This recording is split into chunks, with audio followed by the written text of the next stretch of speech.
On the 16th of July, something terrible began in Crimea. This is fucked up. Ukrainian Neptunes attacked 3 nuclear airfields in Crimea. Everything is on fire.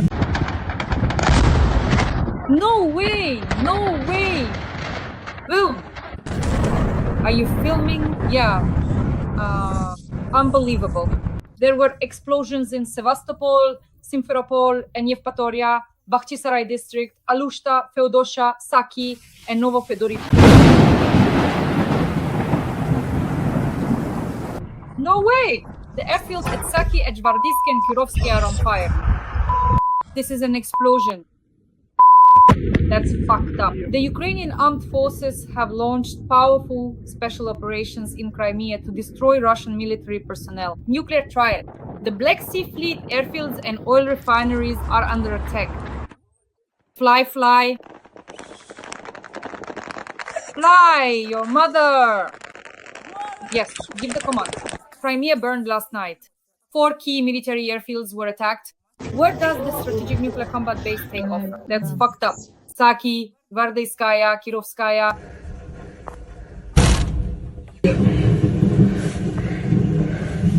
Strike against aviation. 200 drones attacked Crimea last night. The drones' targets were the Saki, Gvardeyskaya, and Kirovskaya airfields.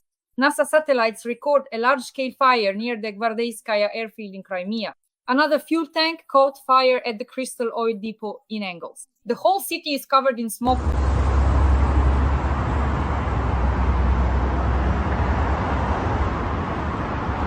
As they say, the show must go on, or the action at the Crystal Oil Depot in Engles has been going on for several days now. Meanwhile, Russia has lost another Su-25.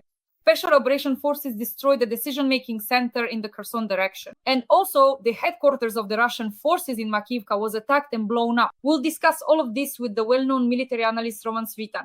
Roman Grigorievich, welcome. Thank you. Wish good health. Roman Grigorievich, let's start with the hell in occupied Crimea, because more than 200 drones attacked 3 key military airfields. Harviske, Saki, and Kirovske. Novofedorivka was also attacked. The floor is yours. Novofedorivka is a depot near Saki. So basically, Novofedorivka and the Saki airfield are part of the same complex. The strike on Crimea today was truly large scale. This is something we have repeatedly requested, let's put it mildly, on air, because we kept circling around Crimea but never touched it. It was, so to speak, a kind of sacred cow. Honestly, today's attack was really well executed. Truly, 200 drones can overwhelm any air defense system, any at all. Thanks to the large number of decoys, the Russian forces, at least the air defense units, used up their missiles today, and yet quite significant damage was still inflicted on Russian airfields in Saki, near Simferopol, and of course near Sevastopol. But the drones also managed to reach Kerch. There are 2 airfields there that are currently being prepared, I would say, as launch sites for new batches of Geran 2 and Geran 3 drones. And these 2 airfields were also attacked, at least as of now. The operation was well thought out, excellently executed, and most likely it was carried out by our army. So this isn't a special operation. It's most likely regular army. You could even say it's already under the command of Madhyar, who has just taken office as the new commander of Unmanned Systems Forces. Although in reality, of course, our sailors should be the ones working in Crimea, that is the Navy, the naval forces. Within the naval forces, there should be their own Madhyar, their own sailor Madhyar, who will create unmanned systems forces specifically focused on maritime operations, underwater, surface, and aerial systems for the liberation of Crimea. If today's attack is not a one-off, but part of a systematic effort, then believe me, by the end of the year, at least half of the Russians in Crimea will simply disappear, just vanish. Because if this happens every day, even with just 100, even 100 drones targeting airfields first, definitely. Why airfields?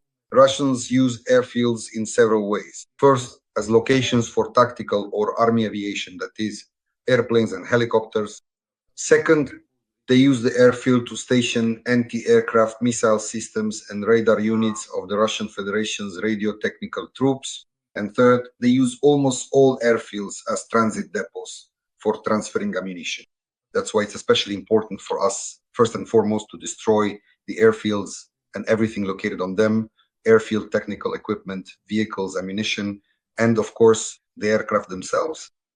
Roman Grigorievich, I wanted to talk to you about aviation. And in the meantime, dear audience, please like this video. In the comments, write what you think about the successful operations of the Ukrainian armed forces and Crimea burning military targets that isn't Russians swimming freestyle back to Russian territory.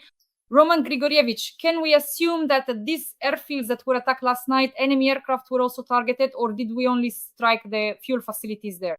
What do you think? Well, Russian aircraft are not stationed at all of those airfields right now. They have mostly pulled back to the central and western airfields, eastern airfields in Crimea. That's why some of the airfields are used by the Russians either for army aviation, for helicopters, for the so-called operational airfields like those in Pskov, or for deploying surface-to-air missile systems and radio technical troops. So for us, this is very important in order to deliver serious strikes against Russian aviation. And for that, we first need to achieve air superiority. That begins with destroying ground-based surveillance and response systems, meaning those same surface-to-air missile systems. That's exactly what has started today. The thing is, such operations have already started several times before, but then they were cut short, as if by the wave of a magic wand. How many times have we talked about this? Here's the beginning, here's the start. And then suddenly it gets switched off for a month and a half, 2 months, and no one even looks sideways at Crimea, at least. Well, right now, I'm just afraid to be wrong again. If this is the beginning of Crimea's liberation, then attacks like this should happen every night. 100 drones should be flying into Crimea. Roman Grigorievich regarding the SBU special operation, Novorossiysk, and also the missile carriers. We see that during massive missile attacks, missile carriers go out into the Black Sea. As far as I understand, they hide them in Novorossiysk and bring them out to sea on the necessary days. The question is, how can we attack all the missile carriers today so that the Black Sea fleet ceases to exist? Well, they have up to 100 ships and submarines left. Missile carriers include both submarines. There are 4 of team and surface ships, at least those equipped with caliber missiles. Submarines usually carry 4 caliber missiles in their torpedo tubes, while ships can have 4, 6, or 8, depending on the type of launcher installed. A few months ago, our banking company made a commitment to the Saudis not to strike Russian oil refineries, the Russian oil industry, or among other things, the Black Sea fleet. That's why they now feel at home, so to speak, at least in the eastern waters of the Black Sea. So here, first of all, the question is for the politicians, or actually not even for the politicians. Now, the question is for the security service. Why haven't they yet arrested for treason those politicians who ensured the safety of the Russian hydrocarbon sector and the Russian Black Sea fleet? The Russians leave the base, say Novorossiysk, and go out to sea only to avoid being hit. That is, when they enter the base, it's a compact area with a high concentration of Russian ships, so they leave to avoid being targeted. And then, of course, they come back in mainly for maintenance purposes. If we analyze whether Ukrainian special services could carry out something similar only on Russian territory, do our capabilities match? Let's discuss this. Well, from a military standpoint, the preparation and execution of the operation were at the highest level. Special services were involved, including Mossad and several other Israeli agencies, plus the Air Force. Again, pay attention. The main thing here is the Air Force, meaning long-range strike capabilities. They deployed 200 fighter jets or various types of aircraft, striking pre-identified, previously scouted targets. Moreover, the air defense systems had been practically neutralized beforehand by a Mossad special operation. So it was a combined attack, well thought out, well prepared, and well executed. But that's, from a military perspective, it's like if we were now discussing whether the executioner's axe that beheaded some king was well sharpened. Well, it was well sharpened, no doubt about that. But the real question is, why was there a need to behead at all? That's a different question, a different aspect altogether. The fact is, Israeli strikes on Iran at this point would ignite a war in the Middle East, and that would affect us as well. At the very least, it would hit us first and foremost by driving up oil prices. Right now, the price of oil has already risen by more than 10%, and it could go up by as much as 30%. In other words, oil could rebound to $100 per barrel. That means Russia would effectively receive twice as many petrodollars as they did before, significantly increasing their revenue. There had been a trend toward lower oil prices, a trend toward a decline in Russia's economy. Now it's all the opposite, a complete turnaround. There will be a rise in oil prices, an increase in revenues for the Russian hydrocarbon sector, and naturally a growth in the production of military equipment, the procurement of ammunition, and the mobilization of new recruits. So the war in the Middle East will hit us very hard through the resulting upturn in Russia. And at that moment, when it was necessary to destroy the Russian hydrocarbon sector, our banking cabal protected Russian oil and gas facilities from attacks by our intelligence services and our army. How can we counteract this? By reactivating the sanctions mechanism. The most effective sanctions against the Russian oil and gas sector are its complete destruction, especially since it is practically asking to be destroyed.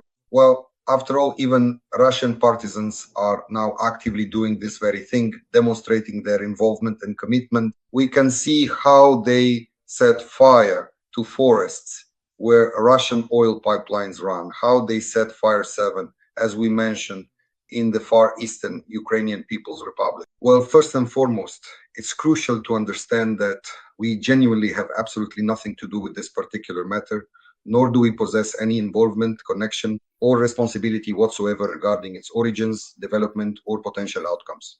Our position is entirely separate and distinct from the circumstances at hand. Believe me, if we had the means, some of our organizations would have done it long ago. We don't have missiles, we don't have ballistic missiles, cruise missiles, although we should have them in a missile country, which Ukraine is. And yet we have no missiles. Well, it's both laughable and shameful. This is a question for the authorities, for all the authorities. In over 30 years of our independence, we have ended up without missiles during Russian offensive operations.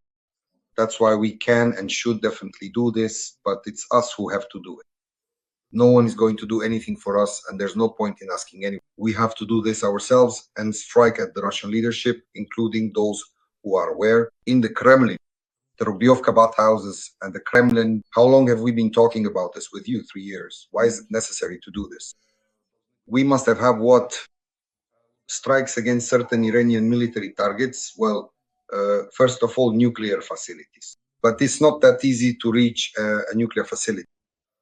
For example, the facility that was attacked by the Israelis is buried more than 50 meters underground. You can't just get to it like that. That's one thing. And second, above this facility, above the centrifuges and the reactor, there's an 8-meter thick layer of concrete. So they really went all out in preparing it.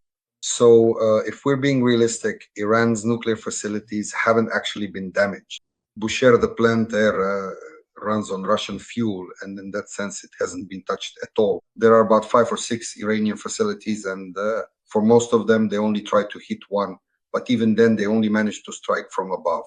Inside, everything is still running as it was. The centrifuges keep spinning, and as for what Iran's response will be, well, who knows? Especially now, since, so to speak, Pandora's box has been opened. In other words, there was a strike on a nuclear facility. So now Iran could retaliate with similar nuclear waste, after all. And if they take the waste out of Bushehr with all that strontium and cesium, Israel could be covered in it. And then, as far as I know, you wouldn't be able to live there for 24,000 years because of the cesium. And if they hit with uranium-235 or uranium-238, one of them has a half-life of 700 million years, and the other 4.5 billion years. So can you imagine what would happen to Israel in that case? So again, who's going to bear the brunt of it? The Zionists will gossip, they'll flee to the United States, and it'll be the ordinary Israelis left behind who will suffer from the radiation. So these are things that must not be allowed to happen. Strikes on nuclear facilities are absolutely unacceptable by definition. There are certain international monitoring mechanisms like the IAEA, and it has been granted access there on some points. A continuation of the 2015 agreement was already practically ready, again under IAEA supervision together with the Europeans, but the Israelis struck preemptively only to preempt the agreement with Europe and the IAEA. In other words, they did not give Iran the opportunity to sign this agreement. If there had been an agreement that worked from 2015 to 2018, the IAEA fully monitored all stages of uranium enrichment. And so now the Israelis have created for themselves, or rather not even that, the Israelis have created a problem for ordinary Israel. And what will the response be? Well, it's not easy to say right away, but the Iranians are not simple people either, believe me. There are an order of magnitude more of them, at least in terms of number. And no one is going to forgive things like this. So ahead lies a serious, bloody war, which for us, it's negative. It hasn't brought us any positives at all, and it won't. Why? Because the Shaheeds that everyone talks about, the Iranian ones and so on, are actually the Chinese Sunflower 200. The Russian Jiran is not an Iranian Shahed. The Russian Jiran is the Chinese Sunflower 200. No matter how many military facilities are destroyed in Iran, the Russians have been assembling a Chinese Sunflower 200 from Chinese parts and calling it Jiran, and they'll keep doing so. If we're talking about striking main factories and production sites, it should be the Chinese ones. Are Israelis going to fly to China to destroy Chinese factories? Our intelligence services should be doing this. These are questions for our intelligence service. Dear audience, please like this video. Let us know what you think in the comments. We're returning to our main topic, the Russian aggression, the war of Russia against Ukraine. Roman Grigorievich, regarding the oil depot, for example, at the Crystal oil depot in Engles, another fuel tank caught fire. The whole city is covered in smoke. Essentially, drones attacked the oil depot on the night of the 5th of June to 6th, but the fire still hasn't been extinguished. Let's evaluate this operation. Well, first of all, this isn't just an oil depot, or rather, it's not an ordinary oil depot. If we're talking about oil depots, the Russians have thousands of them. But in reality, this is a fuel and lubricant storage facility for the Engles 2 backup aviation airfield. And it's precisely in this capacity that it is very important to us. This is a supply depot, the main base and primary storage for aviation kerosene. It's underground, located in karst caves and caisson reservoirs. In other words, just trying to get there is a challenge, but there are tens of thousands of tons of kerosene stored there. So from this underground reservoir, the fuel is drawn into the supply base, into the crystal, and then, well, the base, or the POL, petroleum, oil, and lubricants depot, what we call the POL depot. From there, it is used to refuel, for example, the same aircraft. And the right spot was chosen where at least the main flow could be cut off. Of course, they also have a backup option where they can refuel directly from Kisunovsk, but I think we'll get to them as well. So the strike on this fuel depot was excellently executed, precisely calculated. We discussed with you before how the attack was carried out. They broke through the Russian air defense frontally using a large number of decoy drones, and the strike drones got through, took out the target, and set 3 storage tanks on fire right away, immediate. And until it burns out completely, this won't stop. Kerosene is an interesting product. You can actually use it to put out a fire. If you take a bucket of kerosene and pour it on the fire goes out.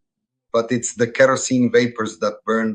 And if you heat kerosene up to a certain temperature and then ignite the vapors, just like what happened when our drone struck, then there's practically no way to put it out. And in fact, they don't even try to extinguish it. They just move aside, dig a trench around it, and wait until it all burns out. And until everything there has burned out, it will keep burning. It would keep burning for another month.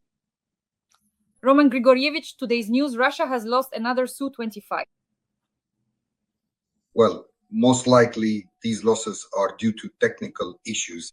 The Su-25 is already 40 years old. They've been flying since the Afghan war, since the 1980s.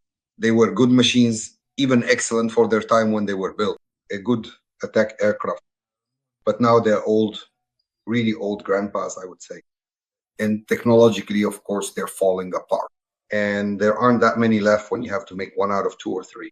So this fleet of aircraft is dwindling for the Russians. And even as they keep crashing, like today when the Russian plane was lost. Every voice matters. Join our community, support independent journalism, and help us bring you the truth from Ukraine. Become a member of Ukraine today. Join us now. Roman Grigorievich, over the past 2 days, we have also attacked the Moscow region. There were military targets there. Roman Grigorievich, what exactly was attacked near Moscow in these past few days? Because the drones didn't reach Moscow itself, but explosions were heard in the Moscow suburbs. They say those were military targets. About 30% of Russia's high-tech military production is concentrated in Moscow and the Moscow region. So a third is in Moscow and the Moscow region. That's why it's very important for us to break through, to push through the Russian air defense. It's very difficult to do this because there are at least two such blocking detachments in place.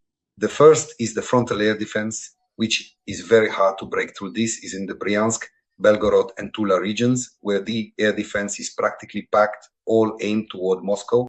And the second is the site-specific air defense around Moscow. So sometimes when we see reports saying that the Russians have shot down 50 or 70 of our drones in the Bryansk and Belgorod regions, those were headed for Moscow. Mostly they're shooting down decoys, which cost just a few $100s each. But the missile used to shoot them down cost tens of thousands of dollars, and yet some still get through. And so there was a strike in the Moscow region on one of the factories that produces electronic circuit boards. As I said, this is a high-tech facility, and at least for now, the technological process has been halted. Honestly, to actually reach Moscow, you need ballistic missiles. In other words, without ballistic missiles, we won't be able to break through Moscow's site-specific air defense. Drones won't be able to take it out.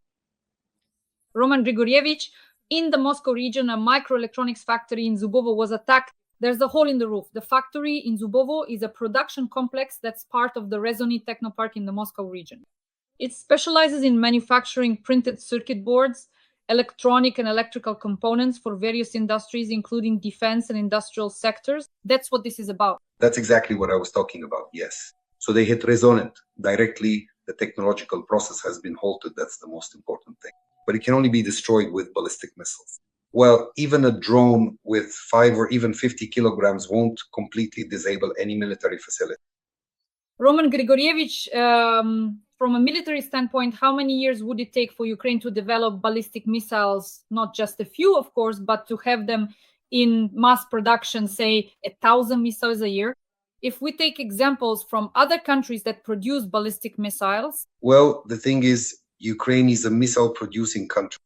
Back in the Soviet Union, we produced several types of missiles with a full production cycle, starting from air-to-air missiles to ship-launched missiles like the KH-35A and KH-35U, which served as the basis for the Neptune missile. So that's an aircraft-launched missile designed to target ships. In other words, it's a ship missile launched from the air. We produced it entirely ourselves, the full production cycle. There were several other missiles of this kind as well.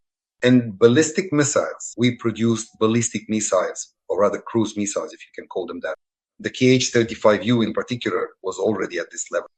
But as for ballistic missiles, we produced intercontinental ballistic missiles. The Satan SS-18 was manufactured by our Yuzmash plant. It has a range of 11,000 kilometers. That means it could reach as far as Beijing and Pyongyang. In other words, we have preserved the entire technological chain, technical documentation, the production system, very important mechanisms for certain test stands, and of course, the engineering staff. 10 years ago, we were manufacturing and launching the Gromcy. They're a whole complex that we produced with the help of a $100 million investment from Saudi Arabia. And we sold it to them as well. So this was just a few years ago. In other words, we have the entire production base for manufacturing ballistic missiles. We wouldn't be starting from scratch.